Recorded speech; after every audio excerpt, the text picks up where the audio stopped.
আর একটা নতুন ভিডিওতে একটা ছোট্ট রোড ট্রিপের সাথে আপনাদেরকে আমার চ্যানেল ওয়ার্ল্ড ওভার পেয়ে আবার স্বাগত। শনিবারের ছুটিতে একদিনের ট্রিপে কোথায় যাব ভাবতে ভাবতে হঠাৎ খুঁজে পেয়ে গেলাম কলকাতা থেকে মাত্র 45 কিলোমিটার দূরত্বে অবস্থিত বেনাপুর বিচ। যথারীতি সকাল 10টার সময় নিজের বাহনকে নিয়ে বেরিয়ে পড়লাম বেনাপুরের উদ্দেশ্যে, যেটা বাগনান থেকে বাঁদিকে ঢুকে যেতে হবে আর কলকাতা থেকে 45 কিলোমিটার ডিস্টেন্স।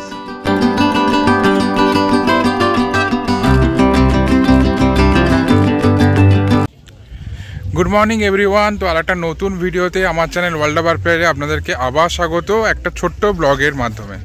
তো কলকাতা থেকে লং ড্রাইভে আজকে একটা ছোট্ট রোড ট্রিপে আমরা আজকে যাব। প্রথমে হচ্ছে বেনাপুর বিচ, সেখান থেকে আমরা যাব কোলাঘাট, কোলাঘাটে লাঞ্চ করব। কোলাঘাট থেকে হয়তো যেতে পারি আমরা হচ্ছে খিরাই। তো বেশি ডিস্টেন্স না, সব মিলিয়ে 70 মোটামুটি 140-150 কিলোমিটারের রাস্তা হবে। তো সকালবেলা বেরিয়েছি, সকালবেলা 10টার সময় বেরিয়ে মোটামুটি এক্সপেক্টেড আছে 6টা-7টার মধ্যে আমরা ফিরে আসবো। বেনাপুর পৌঁছানোর কিছুটা আগে রাস্তার চিত্রটা পুরোপুরি চেঞ্জ হয়ে গেল। চারিদিকে খড়ের ক্ষেত, তার সাথে রাস্তায় মাঝে মাঝেই গুড় শালে তৈরি হওয়া গুড়ের গন্ধ।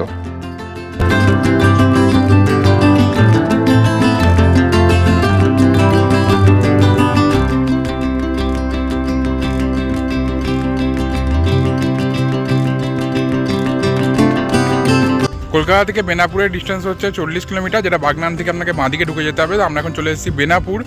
তো এই হচ্ছে বেনাপুর বিচ। বিচ না, অ্যাকচুয়ালি রূপনারায়ণ নদীটাই এখানে আরও বিস্তৃত হয়ে গেছে। যেটা কোলাঘাট আমরা যাওয়ার সময় যে কোলাঘাট ব্রিজের তলায় যে নদীটা পড়ে রূপনারায়ণ, সেই রূপনারায়ণ নদীটাই এখানে পুরো বিস্তীর্ণ হয়ে পুরো বয়ে চলেছে। তো আমি দেখাচ্ছি, এটাই হচ্ছে বেনাপুর বিচ। এখানে বেনাপুর বিচ বলে, অ্যাকচুয়ালি বিচ না, নদী যাচ্ছে।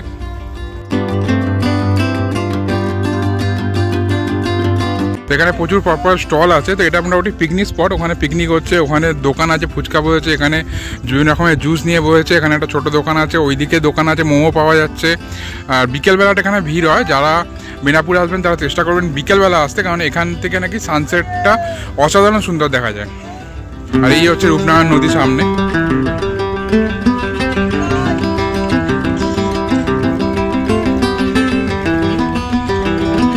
এই হচ্ছে আমার ছোট্ট গাড়ি, যেটাতে আমরা এই ডিস্টেন্সটা আমরা কভার করেছি আজকে। মোটামুটি এই ডিস্টেন্স কভার করেছি না, এটাতেই আজকে আমাদের সব জায়গায় যাওয়া হয়।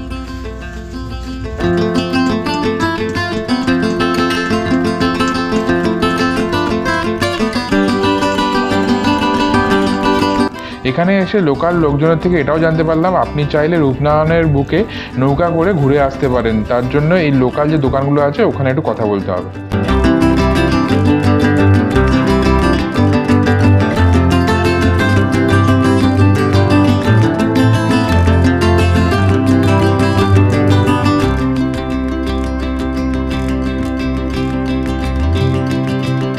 যারা ভাবছেন কোথায় যাব একদিনের ট্রিপে কোথায় যাব, সকালবেলা গিয়ে বিকেলে ফিরে আসা জায়গায়, তো বেনাপুর আসতে পারেন। খুবই ভালো জায়গা, খুবই ভালো লাগবে।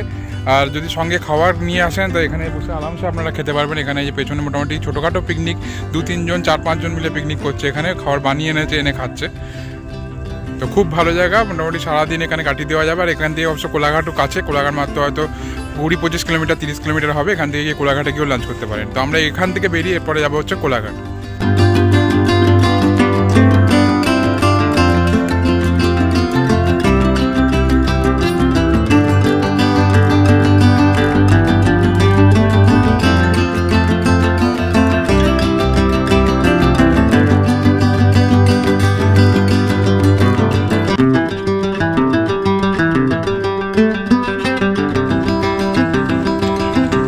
তো এখানে আপনি মোমো পেয়ে যাবেন। এই যে মোমোর দোকান, হ্যাংলা চা স্পাইসি মোমো।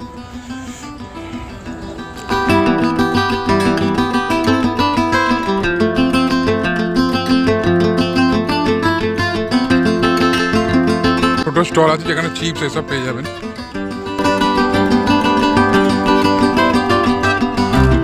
তো এই হচ্ছে বেনাপুর। তো বেনাপুর থেকে এখন আমরা বেরোবো, বেরিয়ে আমরা সোজা যাচ্ছি কোলাঘাট। দেখি ওখানে কি লাঞ্চ করা যায়, কোথায় লাঞ্চ করা যায়, কি লাঞ্চ করা যায়, যাওয়া যায়। চলুন।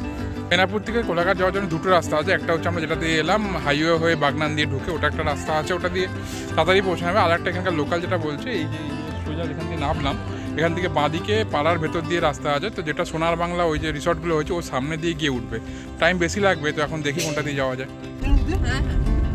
তো আমরা এখন বেনাপুর থেকে বেরিয়ে লোকাল যে ভেতরের রাস্তাটা ওটাই ধরেছি। তো ওটাতে এখন 41 মিনিট টাইম দেখাচ্ছে।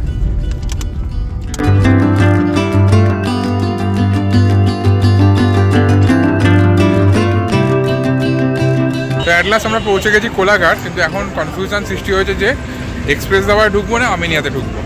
তো এই হচ্ছে এক্সপ্রেস দাওয়া, আর আমিনিয়া হচ্ছে ওই পাশেই আমিনিয়া।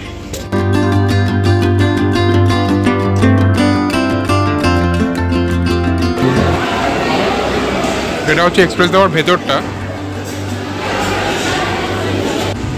এই হচ্ছে আমিনিয়া। এখানে লাইন আছে, আধ ঘন্টা লাগবে বলছে। তো দুটোর মধ্যে মোটামুটি আমিনিয়া চুজ করা হয়েছে, তো আমিনিয়া এখন যাচ্ছি। আমিনিয়াতে আমরা অর্ডার করেছি হচ্ছে একটা চিকেন বিরিয়ানি, একটা স্পেশাল মাটন বিরিয়ানি, একটা মাটন চাপ, আর একটা চিকেন হান্ডি, আর এখানে একটা স্যালাড। তো আমিনিয়াতে খাওয়া কমপ্লিট, লাঞ্চ কমপ্লিট, অসাধারণ খাবার ছিল। মানে সত্যি কলকাতার আমিনিয়া আর এই আমিনিয়ার মধ্যে মানে হেল অ্যান্ড হেভেন ডিফারেন্স। তো এখন তো কলকাতা আমিনিয়া যেতে ইচ্ছে করে না, যাই হোক এখানে মোটামুটি 2300 টাকা মতন বিল হয়েছে অতগুলো আইটেমেতে। লাস্টে একটা ফিন্নিও নিয়েছি, ফিন্নির ফটো তোলা হয়নি, ফিন্নির একটু অন্য রকমের ছিল। তো এবার যাওয়ার পালা, ফেরার পালা। এবার সোজা হাইওয়ে ধরে সোজা সাঁতরাগাছি হয়ে বাড়ির দিকে যাব। চলুন শুরু করা যাক।